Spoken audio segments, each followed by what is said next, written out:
ঠোঁটের কোণের হাসিটা সবাই দেখতে পেলেও চোখের কোণের জলটা কেউ দেখতে পারে না, কারণ এই ক্ষমতাটা সবাই রইয়ে ওঠে না।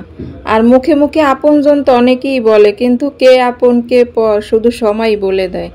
আজকে কিন্তু দুইটা রুমেরই জানলা পরিষ্কার করছি, লগে হ্যাপার পর্দা কাপড় চুপুর সব কিছু ধুয়ে দিছি, অনেক কাজ করছি। আর আগে যে কালে এক রুমে আনলাম দেখাল ভালোই আনলাম, কাজ কমালে দুই রুমে থাকতে অনেক অনেক কাজ হয়ে গেছে, যা করতে মোর অনেক কষ্ট হয়ে যায়। তা যাই হোক, নিজের সংসারে কাম কাজ তো করাই লাগবে। আসসালামু আলাইকুম, কেমন আছেন মোর কলিজা আপু ভাইয়েরা? আলহামদুলিল্লাহ মুইও ভালো আছি। মোর ভিডিওটা যে যেখানে দেখা শুরু করছেন একটা লাইক দিয়ে দেখা শুরু করে দেন। আপুর আপনারা লাইক দিতে কিন্তু ভুলে যান। গতকালকে একদিন পর একদিন ভিডিও ছাড়ি, এখন কিন্তু অল্প ছোট আকারে ভিডিও ছাড়ি। হয়তো বা এই ভিডিওটা একটু 12 মিনিট হয়ে গেছে, কিন্তু গতকাল ভিডিওটা ছাড়ছি কিন্তু 3 মিনিটের। হেয়েই মোর আপুরে লাইক দে নাই, ভালো করে দেখে নাই, মোরে কিন্তু কম কম ভালোবাসা দিতে আসেন। আর এই ছাদে আইলে মোর মন ডাককালে জুড়াইয়ে যায়, বিশ্বাস করেন কি কম। আর হ্যাঁ, বলার ভাষা নাই মোর দ্বারে। আর এখন বেনহেল উঠছি। আর ওরা কিন্তু আগের দিনের বিএলের ছাদের আর কি দৃশ্য আসলে। আর প্রত্যেক ডেলি বিএলে কম বেশি একটু ঠরে যাই ছাদে, কারণ একটু দিয়ে একটা গাছপালা লাগাইছি তো একটু দেহাটা লাগে হেরপেনে। আর এই বেনহেলে যে উঠলাম, উঠতে কিন্তু আগের দিন রাইতেই চিন্তা ভাবনা করে রাখছি যে আজকে বেনহেল উঠতে ভাত খাম, পান্তা ভাত। আর হয়েছে যে পান্তা ভাত পানি পানি দিলেই পান্তা হয়ে যাবে, রাইতে ভাত রাইতে থইছি তো। আর হয়েছে যে বড়া বানামো, বড়ার লেগে ডাইল টুল ভিজেই টিজে একাল থুই দিছি, ছাদে গনে ধনিয়া পাতা লইয়েছি। এরপর হয়েছে বড়ার আকাল সুন্দর করে কড়া কড়া করে ভাজলাম, লগে কতরি মরিচ টাইলে লইলাম, হুগনা মরিচ টাইলে। এরপর বড়া দিয়ে খাইতে কিন্তু হেভি মজা, কি স্বাদ। যারা না খাইছে হেরা বুঝবে না এর স্বাদ, আর যারা খাইছে হেরা জানে যে এর স্বাদ কত। আসলে বেনলে আবার উঠতে মুই লগালাগি করলো, মুই ভাত খাইতে পারি না, মানে এইটা আগে জোগাড় করলাম কে। রায়নের আব্বু আবার ভাত পান্তা ভাত মাঝে মধ্যে খুবই পছন্দ করে, হে যেহেতু অফিসে চলে যাইবে। এরপর মোর গুড়াগাড়া ওরা যদি খায়, মুই আবার বেনলে উঠতে একটু চা মুড়ি, চা বিস্কুট, চা পরাটা এইসব যদি হয় না, তাই মুই 2-3 ঘন্টা একাল কাজ করতে পারি সংসারের অনেক কিছু। কারণ হেলে মোর আর ভাত লাগে না, ভাত মুই বেনলে উঠে মুই ভাত খাইতে পারি না, আছে না বেনলে উঠে একাল ভাতের দ্বারে যায়, মোর দ্বারে না হ্যাঁ কেমন জানি লাগে। হেলে হ্যাঁ খাইলে মুই আর কাম হরতেন না, হেলে একাল সারা দিনটাই মোর আলসেমিতে যাইবে। এর পেনে আমি একটু চা মুড়ি বা বিস্কুট খাইয়ে কাম হরতে গেলে আমি অনেকক্ষণ সংসারে কাম করতে পারি। জানি না মোর মতো কারা কারা পারেন। তা আজ হয়েছে যে রান্না বাড়ার অত চাপ নিমু না, যেদিন মুই সংসারের অনেক কাম করি সেদিন মুই সে রান্না বাড়ায় মুই বেশি চাপ নি না। কারণ একদিন ডাইল আলু ভর্তা বা ডাইল ভাজি শর্টকাটের রান্না, বা যেটা খাইতেও ভালো লাগবে আর হলে হয়ে যাইবে। এদিক দিয়ে হয়েছে ডাইলটা বয় দিয়েছিলাম, ডাইলও কিন্তু হয়ে গেছে, বাগার দিয়ে হেলাইছে। ডাইল হয়েছিল আগের দিন রাইতে সেদ্ধ করে রাখছিলাম, ভর্তা খামু দেখে। ভর্তা মত আর খাওয়া হয় না। হেরপেন আবার বেনহেল উঠতে চিন্তালাম এটার গুটে মুটে ডাইলি আর কি বাগার দিয়ে হেলাই, তা ডাইল হয়ে যাবে না, পানি ডাইল। আর এই যে রামসোস মাছটা দেখছেন, ওই মাছটা কিন্তু এসে যাই এত মজা লাগে। এই মাছটা কিন্তু নদীর মাছ, এই মাছটা মোর ঘরে ছোট বড় সবাই খায়। আর এই যে মোর গাছের কিছু কুমার আকালে হেইয়া আনছি, কয়েকটা পাতা টাতা হেইয়া হয়েছে ভাজমু চিংড়ি মাছ দিয়ে এককালে। আর চিংড়ি মাছ দিয়ে কুমার শাক ভাজা খাইতে হ্যাঁ কিন্তু একসের মজা লাগে। আর এখানে পেঁয়াজ কাঁচামরিচ দিয়ে দিলাম, আর হয়েছে চিংড়ি মাছ দিয়ে দিলাম। মোর ঘরে কম হোক বেশি হোক চিংড়ি মাছ থাকবি, কারণ এর দিয়ে তরকারি খাইতে শাক পাতা খাইতে এত মজা। কারণ বড় মাছ যদি হয় না, ওইটা হচ্ছে ভুনা খাইবে। যেমন ওই যে রামসোস মাছ দেখছেন না, ওটা হচ্ছে হেরা বুনা খাইবে সবাই, গুড়াগাড়ায়ও হ্যার বাপেও বুনা টুনা মোরও খাইতে ভালো লাগে, হেলে বুনা খাইতে ভালো লাগে। আর ওই যে শাক পাতা যায় এমনি সবজি টবজি আর চিংড়ি মাছের রানলে কিন্তু ভালো লাগে।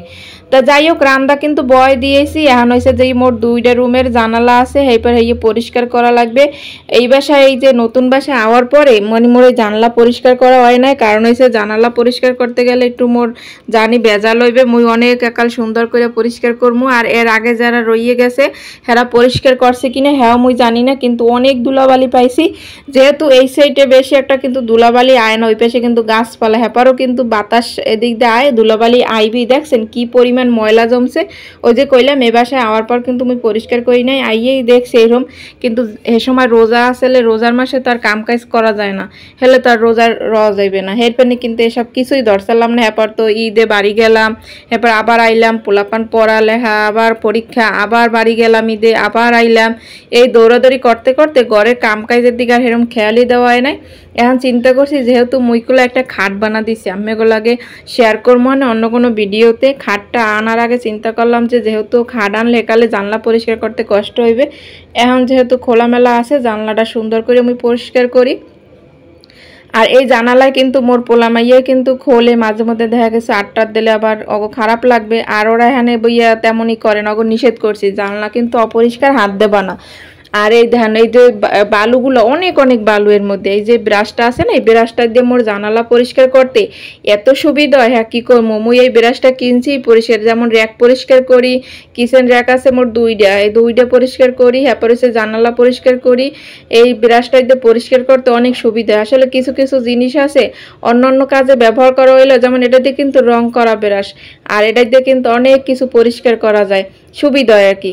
এই যে রং করার ব্রাশ দেখে যেটা রঙই করবে এমন কোনো কথা না, অন্য কোনো কাজেও কিন্তু ব্যবহার করা যাইবে। এখন হয়েছে যে এটার মধ্যে মুই একটু কুসুম কুসুম গরম পানি লইছি, যে কোনো জিনিস ফুল পাউডার গোলাইলে একটু কুসুম গরম পানি লইলে ওটা ফেনাটা ভালো হয়, আবার ময়লাটা কিন্তু তাড়াতাড়ি কাটে। এর মধ্যে ভিনেগার এই সপ্তাহ লইয়ে টইয়ে সুন্দর করিয়া কাল ভালো হয়ে ডললে মরলে ধুইতে আসি, কারণ যে কোনো একটা জিনিস দুম এটা যদি মনের মতো না হয় তাহলে কিন্তু ভালো লাগে না। আর মুই জানালা সবসময় পরিষ্কার থাকলে মোর দ্বারা অনেক ভালো লাগে, কারণ পর্দাটা সরালে গ্লাসটা যদি আপসা আপসা চিনে কেমন লাগবে না। আর এটা কিন্তু ওই যে বৃষ্টি বাদল হয়েছিল হেয়ের এক মুহূর্তে আর কি, হেয়ের 2 দিন আগের ভিডিও আসলে, তা মুই তো জানতাম না যে টানা 2-3 দিন ধরে এককালে বৃষ্টি থাকবে, হলে ওই বৃষ্টির সময় পরিষ্কার করতাম, কারণ বৃষ্টির সময় জানালা পরিষ্কার করলে এলে স্যাত করে পরিষ্কার হয়। মুই আগের বাসায় যেকালে আনলাম না এইকালে মুই প্রায় যেকালে বৃষ্টি দেখতাম সেইকালে মুই জানালাগুলো আর কি পরিষ্কার করতাম। জানালাগুলো পরিষ্কার করলে খুবই মানে পরিষ্কার হয়ে যায়, স্যাত করে আর কি অত পানিটা নিয়ে করে দেওয়া লাগে না। আর এইগুলো ভালো হয়ে আর কি না ঘষলে দাগটা কাকাল বইয়ে যায়। এই ধ্যান সুন্দর করে কিন্তু মুই ঘষতে আসি, আর এইগুলো ঘষা মাজার পর কিন্তু হেভি সুন্দর লাগে। এর মধ্যেও কিন্তু ধ্যান ওই যে ছোটো ছোটো চুল হ্যাপার বাতাসে আর কি যা যা পারে সবই কিন্তু আর কি ঘরের মধ্যে আইয়ে পড়ে। মাঝে মধ্যে কিন্তু উপরে তলায় মোরা কিন্তু 3 তলা থাই, 4 তলা যারা থায় আর কি হেরা যদি উপরিতে কিছু হালায় বাতাসে ডাইরেক্ট একাল মগো ঘরে আইয়ে পড়ে। তা যাই হোক আইয়ে পড়লে সেটা তো আমি পরিষ্কার করে থাকতে হবে। পাশে যে গাছপালা দেখতেছেন, জানালা পরিষ্কার করা হোক বা যে কোনো সময় আর কি, মুই এখানে বিয়ে চাটা খাইলে মোদের এত ভালো লাগে যা বলার মতো না। ওই পাশে যে ওই যে গাছপালা বাতাসে লড়তে আছে সেগুলো কিন্তু মোরদার খুব এনজয় করতে আছে। আর এখানে জানালা যেকালে একটু আটকাই দিয়ে কালে বাতাসটা আয় না, আবার যেকালে খুলি সেকালে বাতাসটা মনটা একটু শান্তি পাই। তো এরকম হয়ে আর কি অনেকক্ষণ বইয়ে জানালা পরিষ্কার করছি, মোর কিন্তু অনেক সময় লাগছে, হয়তো বা ভিডিওটা করছি একাল স্পিড বাড়াই দিছি, এতে কিন্তু একাল বুঝা একাল সেট করে পরিষ্কার হয়ে গেছে। আসলে মোড়েও না, কারণ এই জানালা পরিষ্কার করতে মোর একাল দম বাইরেই গেছে। ওদিক দিয়ে কিন্তু মুই রান্না বাড়াও ওইতে আছে, কারণ রান্না বান্নাও তো করতে হবে, খাওয়া দাওয়াও তো লাগবে। আর এদিক দিয়ে জানালাও পরিষ্কার করা কিন্তু এই গেছে। এই রুমের এক রুমে জানালা পরিষ্কার করতেই মোর অনেক সময় লাগছে গুলো, কারণ অনেক আর কি ধুলাবালি আসলে এগুলো তো পরিষ্কার করতে একটু সময় লাগবেই। আর ফাইনালি কিন্তু একবারে ছকাছকা হয়ে গেছে মোদ্দার, কিন্তু একটা মনে একটা শান্তি লাগে। ঘরের দেখবেন যে কোনো জিনিস একাল সুন্দর করে পরিপাটি করে গুছাইয়ে রাখলে মনটায় কিন্তু একটু শান্তি লাগে। দেখেন জানালা আটকানোর পর এরপর যে ভিডিও করতে আসি মনে হয় না যে একবারে ফ্রেশ। আমি কোথায় কেমন মনে হয় কমেন্টে কিন্তু জানাইয়েন যে জানালা পরিষ্কার করার পরে যে দৃশ্যগুলো দেখাইলাম এটা কেমন লাগছে। যেমন আকাশ, তারপর হয়েছে যে গাছপালা সব কিছু মিলাইয়ে কিন্তু আর মোরদার অনেক ভালো লাগতেছে। জানি না কোন কোন আপু ভাইয়ের এখনও মোর ভিডিওটা দেখতেছেন, তো যারা দেখতেছেন হ্যাঁকো কিন্তু অসংখ্য ধন্যবাদ। আর মোর যার কলিজার আপুরা হেরা ঠিকই দেখবে, আর যারা হয়েছে যে আইয়ে হুদা একটু কমেন্ট করে যায় হেরা কিন্তু দেখবে না, অত আর মুই দেখি না, আল্লাহ তালা তো দেখে। যাই হোক এখন কিন্তু সুন্দর করে মুই পরিষ্কার করে নেওয়ার পর মোর মনটা একটা শান্তি লাগে। আসলে ঘরে যে কোনো জিনিসই হোক একটু পরিপাটি করে রাখলে মনের মধ্যে একটা অন্যরকম একটা শান্তি কাজ করে, ভালো লাগা কাজ করে। এই যে সুন্দর করে কিন্তু ক্লিন করা শেষ। এই যে গ্রিলগুলো দেখতেছেন এগুলোও কিন্তু সুন্দর করে ডলছে, এগুলো কাল আড়া আড়া ইয়ালে আধে ধরার পর একবার ফ্রেশ লাগতেছে। এই 8টায় নিয়ে আবার মুই দেখতে আসি যে আসলে সত্যি পরিষ্কার হয়েছে কিনা। যে কোনো জিনিস যদি পরিষ্কার করি এরপর যদি পরে নিজেই কিন্তু ওটা ধরা যায় যে পরিষ্কার হয়েছে কিনা। যাই হোক এক রুম তো একবারে কাবার করে দিয়েছি, ফিরে কিন্তু এই রুমে আইসি। আওয়ার আগে কিন্তু মুই একটা পুরানা বিছানা চাদর খাটের উপরে আবার লাইসে লইছি, যেহেতু ধুলাবালি এখানে খাটলা চা বিছনা চাদর এগুলো তো আর ভালো করে সরান দেবে না। আর দেখেন দি বাইরে বাতাসগুলো কি চলতে আছে। আর এই বিছানা চাদরটা লাইসে লওয়াতে ওই যে ধুলাবালিগুলো সব এইটাই পড়বে, আর মোর বিছনা চাদরটা নষ্ট হইবে না। এরপর আগে একটা পুরানটা লাইসে লইছি, এখন এককাল সুন্দর করে লেটকা মারিয়ে বইয়ে লইছি। বইয়ে বইয়া কতক্ষণ খাড়াই খাড়াইয়া মানে কি করবো আর কষ্ট তো হইতে আছে, এরপর বইয়া খাড়াইয়া যেমনি পারি হেমনি আর কি পরিষ্কার করতে আসি। যাই হোক যতই হোক নিজের ঘর নিজের সব কিছু। ভাড়া বাসায় থাকলে কি হলে ওই পরিষ্কার করা লাগবে না। অনেকে আছে ভাড়া বাসায় থাকে বললে রান্নাঘর হোক আর ঘরের জানালা হোক এরা কিন্তু পরিষ্কার করে না, একবারে ইয়ে থাকে আডাইলে আডাইলে থাকে। অনেকেরই দেখছি যেটা আমার নিজের চোখে দেখা, কিন্তু মুই সবসময় চেষ্টা করি ভাড়া বাসাতে হাতে কি হয়েছে যে জায়গায় থাকবো একটু পরিষ্কার পরিচ্ছন্নভাবে থাকার সবসময় চেষ্টা করি। এই রুমে জানালা আটকানোর পর কিন্তু আমি ভিডিও করতে আসি, এরপর কিন্তু বাইরের একবারে সব কিছু মানে স্পষ্টভাবে দেখা যাইতে আছে, বাইরের যে বিল্ডিং গাছপালা সব কিছু। আর এখন হয়েছে যে এই যে 2 রুমের পর্দাগুলো আছে এগুলো সুন্দর করে ভিজাই লইতে আসি। এখানে কিন্তু কোনো গরম পানি দিই না, এটা কিন্তু একবার ঠান্ডা পানি, পাইপের যে গরম আছে রৌদ আছে বাইরে ওই যে কুসুম কুসুম গরম আছে ওই পানির মধ্যে মুই পর্দা ভিজে হেলাইছি। আর ওই যে ক্লিপগুলো দেখছেন ওগুলো মোর খোলার আনার সময় নাই, ওগুলো আসতে যে ধোয়ার সময় আর কি খুললে থুয়ে দেওয়া লাগবে আর কি, হ্যাঁ ছাড়া কোনো উপায় নাই। এখন আর কি রান্না বান্নায় যাইতে হইবে, কারণ অর্ধেক রাইন্দে থুয়েছি। ওই যে শাকটা বয় থুয়ে গেছি, শাকটা কিন্তু হইয়ে গেছে, ফাঁকে কিন্তু শাক উঠে হেলাইছি। আর এখন হয়েছে মাছ কাটা বুনা করতে আসি, আর এরপর হয়েছে ভাত কাটা বয় দেবো। আর ওই যে বেন্যাল হইতে যে রান্না করে কোনো কাজ কাম করতেই নেই, সেই প্রমাণ হয়েছে এই দেখেন বেন্যালে যা যা খাইছি। হ্যাপার ওই যে রাঁধতে গেলে দুনিয়ার বান্ডবাড়ি হয়, এগুলো সব বেসিং ভরা রয়েছে। এখন হয়েছে সুন্দর করে এগুলো মুই ধুইয়ে হেলাইতে আসি, কারণ ওদিক দিয়ে মাছ বোনা হইতে থাকবে আর এদিক দিয়ে কিন্তু মোর দোয়া ফালা হইতে থাকবে। আর রাঁধতে আইলে যে কুমির দিয়ে বান্ডবাড়ি এত হয় হ্যাঁ মুই নিজেও জানি না। যেখানে হোক বাড়িতে হোক আর ঢাকা শহর হোক রাঁধতে গেলে বান্ডবাড়ির কোনো অভাব থাকে না, আদোয়াত একটার পর একটা হইতেই থাকে। বেনিয়ালে দোয়া থায়, ধৈর্যে দোয়া থায়, রাইতে দোয়া থায়, আর রেডি হয়েছে বাড়তি দোয়া, এক্সট্রা একটা দোয়া।